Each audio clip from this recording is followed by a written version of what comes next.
Crystal Jan Shakti थी, pulse थी, तो ये इन्होंने हमेशा ही कहा है, इससे भाई साथ काम करवाया और रातों ही रात घोषणा कर दी कि भाग गया।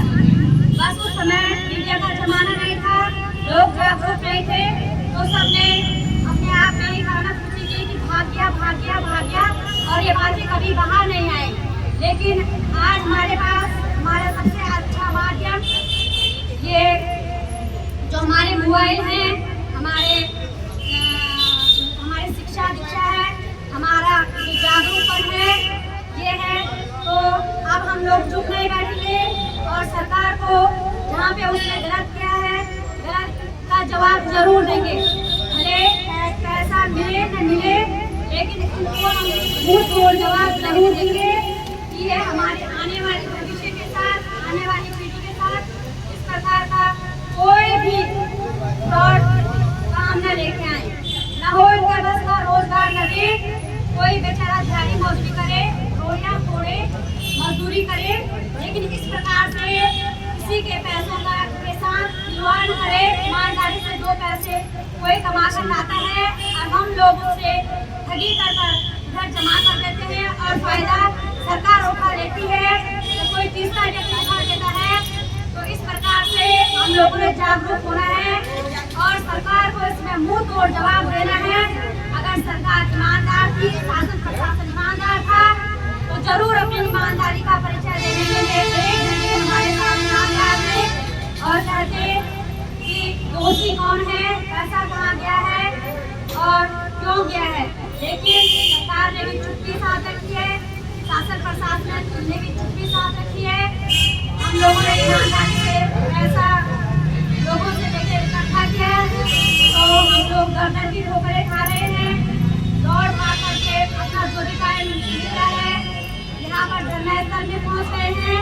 लेकिन दुख इस बात का है कि सरकार अपने ऑफिसों में बैठकर, अपने घरों में बैठकर पंखे में, एसी में अपना आनंद ले रही है और हमें आज रोड पर ला के रखा हुआ है। मातृशक्ति 2 महीने से सड़कों पर दर बदर की ठोकरें खा रही है, इधर उधर खा रही है। शासन प्रशासन पे धिक्कार है, ऐसे शासन प्रशासन पे जिसने अपनी जनता की सुनवाई नहीं करती है, अपनी जनता के लिए नहीं बोलना है।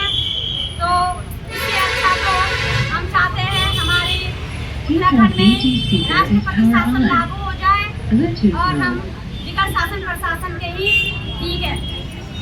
बहनों, इस समय सबके सब कोई भी चुप मत बैठना, हमें सरकार से जवाब चाहिए कि हमारा पैसा कहाँ गया है, कौन सरकार ले गया है, किसके पास कितने ब्रांचों का करोड़ों अरबों खरबों रुपया गया है।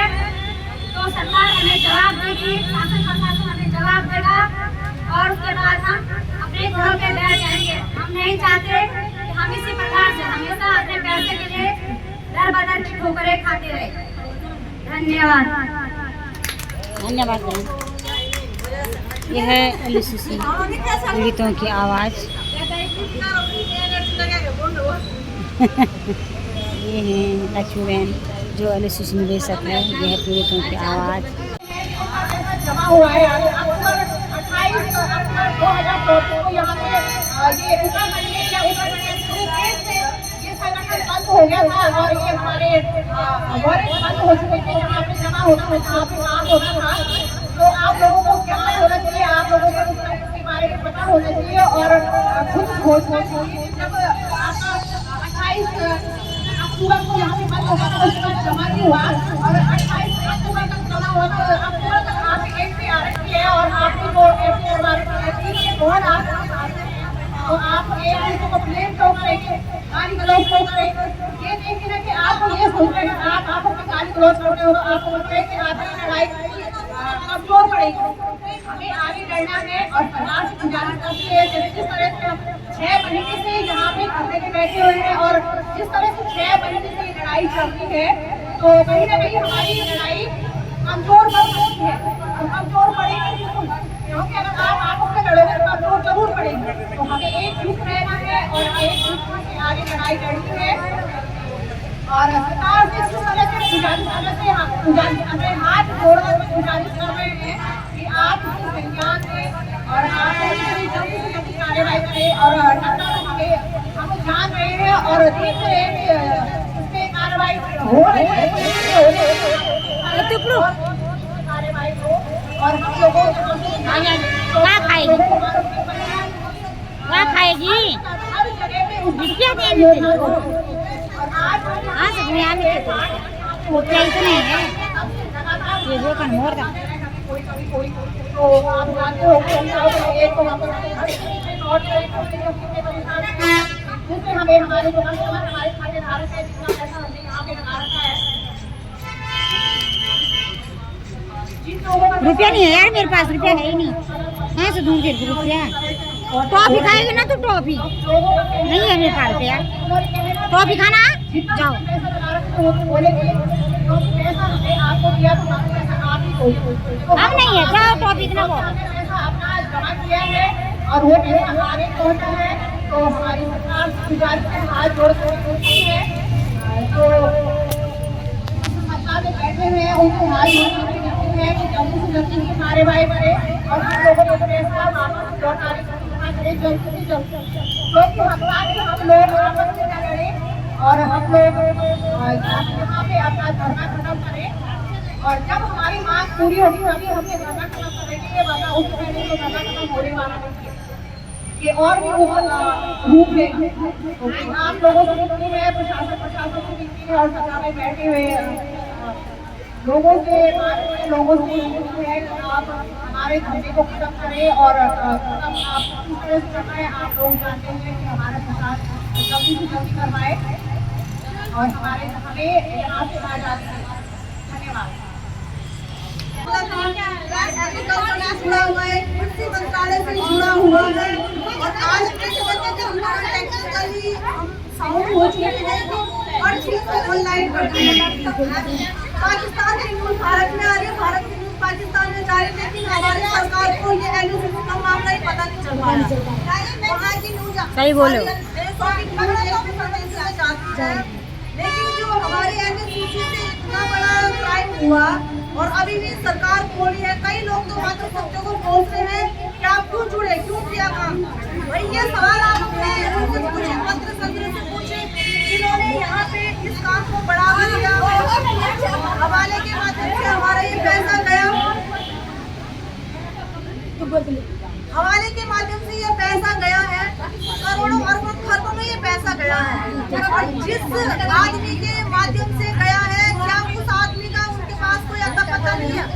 साफ साफ इस केस में बैठा हुआ है। हम शासन प्रशासन से लगातार बोल रहे हैं कि आप और पैसे का पता वही बताएगा। आज की डेट में यहाँ पे अब इस चीज को युद्ध से भी जोड़ा जा रहा है कि भारत और पाकिस्तान का युद्ध लगने वाला है। युद्ध लगने का कारण भी वही लोग हैं यहाँ पे लापरवाह है। आज का मामला भी इतना छोटा मामला नहीं है और हमारे बहुत बड़े स्तर की बात है। मोह कम चलाओ हाँ यहाँ पे इन चीजों को सॉल्व नहीं कर पा रहे हैं। कैसे रणनीति बनाएंगे, कैसे करना है। हम यही चाहते हैं आप लोग क्या हुआ महाप्रलय आएगा जब हमारे मात्र सबका परेशान होगा। जब प्रकृति को परेशान किया गया, जब प्रकृति का खनन किया गया है, तब तक हमारे पूरी दुनिया में प्रलय आता है। मैंने सुना भी है। अभी भी किसी माध्यम से ना आप लोग परेशान करें, ना उनको बुलाए। लाखों करोड़ों का पैसा हम लोगों का यहाँ से जा चुका है और ये पैसा जब हमारा गया था तो बहुत इजीली गया था, बहुत इजी गया था। ऑनलाइन के माध्यम से भी हमारे जमा कर दिया था, करोड़ों अरबों का पैसा जा रखा है और हमारी सरकार को कोई खबर ही नहीं है। यहाँ पे कई लेडीज आती हैं, उनके दिमाग में क्या भ्रम डाल रखा है, इस वीडियो को दीदी ध्यान से बनाना, क्या भ्रम डाल रखा है उनके दिमाग में कि ये बीजेपी और कांग्रेस कर रहे हैं। यहाँ पे ना कई लेडीज लड़ने के लिए यहाँ पे आ रही हैं। क्या बहुत गलत बोल रहे हो कि बीजेपी के लिए बोल रहे हो कि बीजेपी मुर्दाबाद। बीजेपी मुर्दाबाद बोलने के पीछे की वजह अगर कोई जान ले तो तब हम बोले। बीजेपी मुर्दाबाद हमने किस लिए बोला है पता है उनको? हमारे सीएम ने बोला था कि हम यहाँ पे आएंगे पीपा चौरी में। फिर हमारा जो पुलिस प्रशासन क्या बोलता है कि आप लोगों पे बुद्धि नहीं है, आप लोगों ने इतना ही नहीं जाने कि यहाँ पे क्यों आएगा वो सीएम है, वो क्यों आएगा। भाई सीएम भी है, एक इंसान ही तो है वो भी। प्रोटोकॉल तब नहीं होता जब ये लोग वोट मांगने जाते हैं, जब ये अपनी पद पे बैठ जाते तब इनका बहुत बड़ा प्रोटोकॉल होता है। शासन प्रशासन इनके आगे पीछे घूमता है और हमारे हाय हाय एलयूसीसी हाय हाय हाय हाय हाय हाय। वो मुझे दी जानी, कोमल को दी जानी। ना ना वो भी अच्छा बोलते हैं। कोमल नाराज। अच्छा मातृशक्ति जिंदाबाद मातृशक्ति जिंदाबाद नारी शक्ति जिंदाबाद नारी शक्ति जिंदाबाद एलयूसीसी हाय हाय हाय हाय हाय हाय एलयूसीसी हाय हाय हाय हाय हाय हाय। एलयूसीसी के गद्दारों को झूठे मारो सालों को एलयूसीसी के गद्दारों को झूठे मारो सालों को। फूल नहीं चिंगारी है उत्तराखंड की नारी है फूल नहीं चिंगारी है उत्तराखंड की नारी है। आवाज दो हम एक हैं आवाज दो हम एक हैं। समीर अग्रवाल मुर्दाबाद समीर अग्रवाल मुर्दाबाद आरके सेठी मुर्दाबाद आरके सेठी मुर्दाबाद उत्तम राजपूत मुर्दाबाद उत्तम राजपूत मुर्दाबाद उर्मिला बीस मुर्दाबाद उर्मिला बीस मुर्दाबाद। एलयूसीसी के गद्दारों को झूठे मारो सालों को एलयूसीसी के गद्दारों को झूठे मारो सालों को। हम अपना अधिकार मांगते नहीं किसी से भीख मांगते हम अपना अधिकार मांगते नहीं किसी से भीख मांगते। एलयूसीसी हाय हाय हाय हाय हाय हाय एलयूसीसी हाय हाय हाय हाय हाय हाय। तख्त बदल दो ताज बदल दो बेईमानों का राज बदल दो तख्त बदल दो ताज बदल दो बेईमानों का राज बदल दो। निकलो बंद मकानों से जंग लड़ो बेईमानों से निकलो बंद मकानों से जंग लड़ो बेईमानों से। एलयूसीसी हाय हाय हाय हाय हाय हाय एलयूसीसी हाय हाय हाय हाय हाय हाय। एलयूसीसी के गद्दारों को झूठे मारो सालों को एलयूसीसी के गद्दारों को झूठे मारो सालों को। हक बेईमानो भारत छोड़ो भारत छोड़ो भारत छोड़ो हक बेईमानो भारत छोड़ो भारत छोड़ो भारत छोड़ो। जो नहीं है साथ में कटोरा ले लो हाथ में जो नहीं है साथ में कटोरा ले लो हाथ में। हम अपना अधिकार मांगते नहीं किसी से भीख मांगते हम अपना अधिकार मांगते नहीं किसी से भीख मांगते। एलयूसीसी हाय हाय मांगते प्रशासन होश में आओ, होश में आओ होश में आओ होश में तुमको आना होगा, वरना वापस जाना होगा। शासन प्रशासन होश में आओ, होश में आओ होश में आओ धन सिंह रावत होश में आओ, होश में आओ होश में आओ धन सिंह रावत होश में आओ, होश में आओ होश में आओ। सीएम मोदी होश में आओ। यह धरना प्रदर्शन पूरे राज्य पूरे समाज पूरे देश में चल रहे डकैती मां बहनों का शोषण अपमान का खिलाफत में है। इस धरने पे राज्य सरकार और केंद्र सरकार की पैनी नजर बनी हुई है। मैं कल और आज के कुछ बातें आपके सामने समक्ष रख देती हूँ। कल हम यहाँ पे धरना प्रदर्शन में गए थे तो सुनने में आया है कि प्रशासन से कोई आदमी आए थे और उन्होंने हमारी महिलाओं को डराया, बोला कि आप 30 लोगों पे मुकदमा दर्ज हो रखा है, जिससे हमारी महिलाएं, हालांकि बहुत सी महिलाएं घबरा दे रही हैं। उनका जुनून सातों आसमान पे है। मैं इस जुनून के लिए आपको सतत नमन करती हूँ और मैं चाहती हूँ कि जोरदार से ताली बजाएं आपके जुनून के लिए। लेकिन वो भी महिलाएं डर रही हैं। उनसे हमारा निवेदन है, आप डरिएगा नहीं। हम पे किसी भी प्रकार का मुकदमा नहीं बनता है, क्योंकि वन वे चल रहा था। मैं 18 तारीख की बात करूँ तो 18 तारीख सीएम धामी का काफिला निकालने के लिए स्वयं प्रशासन ने अपनी गाड़ी हमारे आगे लगा दी थी। वह गाड़ी का वीडियो भी पूरे सोशल मीडिया पे है, हमारे पास भी है। और जो 30 तारीख को हमने कीर्तिनगर पुल में धरना दिया था तो वहाँ हमने कीर्तिनगर प्रशासन की वजह से धरना दिया, क्योंकि हम अपनी शांतिपूर्वक रैली निकाल रहे थे। हालांकि हमने धमकी जरूर दी थी, चेतावनी जरूर दी थी कि हम रोड जाम करेंगे, लेकिन हम रोड जाम के मूड में नहीं थे। कीर्तिनगर के प्रशासन ने हमें रोड पे जो रैली थी हमारी, जबकि हमने परमिशन भी ले रखा था दोनों जगह से, श्रीनगर तहसील से और कीर्तिनगर तहसील से हमने परमिशन लिया हुआ था। उसके बावजूद भी हमें शांतिपूर्वक रैली नहीं निकालने दी गई और उसके बाद हम आक्रोश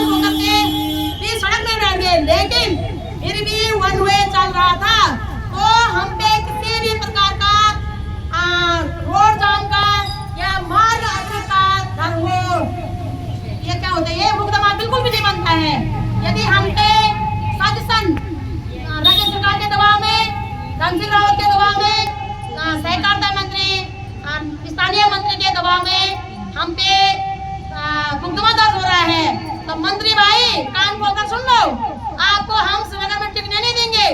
जब आप लोगों की रैली होती है, जब आप लोगों का बड़े बड़े चुनाव प्रचार प्रसार होते हैं, तब 3-3 घंटे तक हमने एम्बुलेंस भी रुकते हुए देखा है, एम्बुलेंस में हमने मरीजों को तड़पते हुए देखा है। तो हमारे पास सबके खिलाफ में सबूत है, हम कोर्ट में सबूत पेश करेंगे, हम निचले अदालत में नहीं जाएंगे। यदि हमारे ऊपर किसी भी प्रकार का मुकदमा दर्ज होगा, हमारे पास सभी प्रकार के एविडेंस सबूत है। हम अपने यहाँ के प्रशासन के खिलाफत में, शासन के खिलाफत में, स्थानीय विधायक के खिलाफत में, और जो भी हमारा दोषी है उनके खिलाफत में हम कोर्ट का दरवाजा खटखटा रहेंगे। यदि कोर्ट हमारी नहीं सुनेगा तो फिर इस देश में आर और पार का युद्ध होगा इस समय। और मैं महिलाओं से यह कहना चाहूंगी, मेरी बहनों, इस क्रूर परिवेश में आपकी पीड़ा सुनने वाला कोई नहीं है। यह बात आपको स्वीकार करनी होगी। यही सत्य है कि जब तक महिलाओं ने अपनी न्याय सुरक्षा अधिकारों की लड़ाई स्वयं नहीं लड़ी, आपको आपका अधिकार देने वाला कोई नहीं है। अन्यथा पिछले 45 दिनों से आप लोग धरना प्रदर्शन में बैठे हुए हो। आप हमें बताइएगा कि 70 विधायकों में, धरना स्थल की बात कर रही हूँ मैं, हालांकि हम 2 विधायकों से मिल चुके हैं, लेकिन 70 विधायकों में एक भी विधायक कौन हमारा धरना स्थल पर आया। यदि सरकार तुम्हारे पक्ष में है तो कितने विधायक धरना स्थल पर आए? यदि विपक्ष तुम्हारे पक्ष में है तो जो जीते हुए विपक्ष के विधायक हैं वो कितने तुम्हारे धरने स्थल पर आए? यदि तुम्हारे जात, तुम्हारे धर्म, तुम्हारे परिवार, तुम्हारे समाज के लोग तुम्हारे पक्ष में हैं, तो एक भी व्यक्ति को बताइएगा जो आपके धरने स्थल में आया होगा। इससे पता चलता है कि इस देश की मातृशक्ति का सिर्फ और सिर्फ इस्तेमाल किया जाता है, यूज एंड थ्रो किया जाता है। दुर्भाग्यपूर्ण बात यह है कि जब इस देश की मां बहन बेटी का बलात्कार होता है, उसके लिए भी राजनीतिक इस्तेमाल किया जाता है। आप लोगों ने नैनीताल में देखा होगा, एक हमारी बेटी के साथ 72 साल का पापी बलात्कारी उस्मान ने बलात्कार किया, तो उस बेटी के पक्ष में एक और बेटी को बलात्कार करने की धमकी दी गई। बताइएगा तुम क्या बचा रहे हो, तुम क्या संदेश देना चाहते हो? कि मतलब तुम बलात्कार के उसमें बलात्कार दोगे, क्या करोगे? ऐसे में नुकसान तो महिलाओं का ही होगा ना? क्या यही तुम्हारी मानसिकता है ना? तो इस देश में महिलाओं के बलात्कार के भी राजनीतिक रोटियां सेकी जा रही हैं, सिलेक्टिव मुद्दे उठाए जा रहे हैं। हमें इसका बहुत ज्यादा खेद है। इसलिए मैं मातृशक्ति से कहना चाहूंगी, आप ही अपने आप को बचा सकते हो। एक गीत शोभा जी की कविता कि उठो द्रौपदी, शस्त्र उठा लो, अब खाना नहीं आएगा, अब गोविंद ना आएंगे, है ना? अपनी चीर हरण स्वयं बचा लो, अपना चीर, तुम्हारे गोविंद अब नहीं आएंगे। तुम्हें स्वयं ही अपने अस्तित्व को बचाना होगा, अपनी अस्मिता को बचाना होगा, अपने अधिकारों को छीन कर लेना होगा। और हम भी देखते हैं कि कौन तुम्हें तुम्हारा अधिकार नहीं देते। मैं तो कह रही हूँ, इस मन से, खुले मन से कह रही हूँ कि मेरे उत्तराखंड वासी, मेरे मातृशक्ति सिर्फ 1 हफ्ता के लिए मेरे साथ खड़े हो जाए। हम प्रत्येक पदों से काम न करने वालों को सड़क पर घसीट कर लाएंगे और उनको जिम्मेदारी तय कराएंगे, उनको मजबूर कर देंगे जनता के काम करने के लिए। लेकिन दुर्भाग्य देखिएगा कि हमारे लोगों को लगता है कि हमारा काम सिर्फ वोट देना है, हमारा काम सिर्फ उनके ऊपर फूल माला बनाना। किस बात की फूल माला बनाए?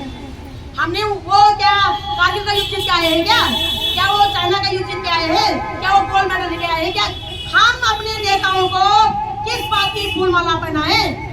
क्या किया हमारे नेताओं ने?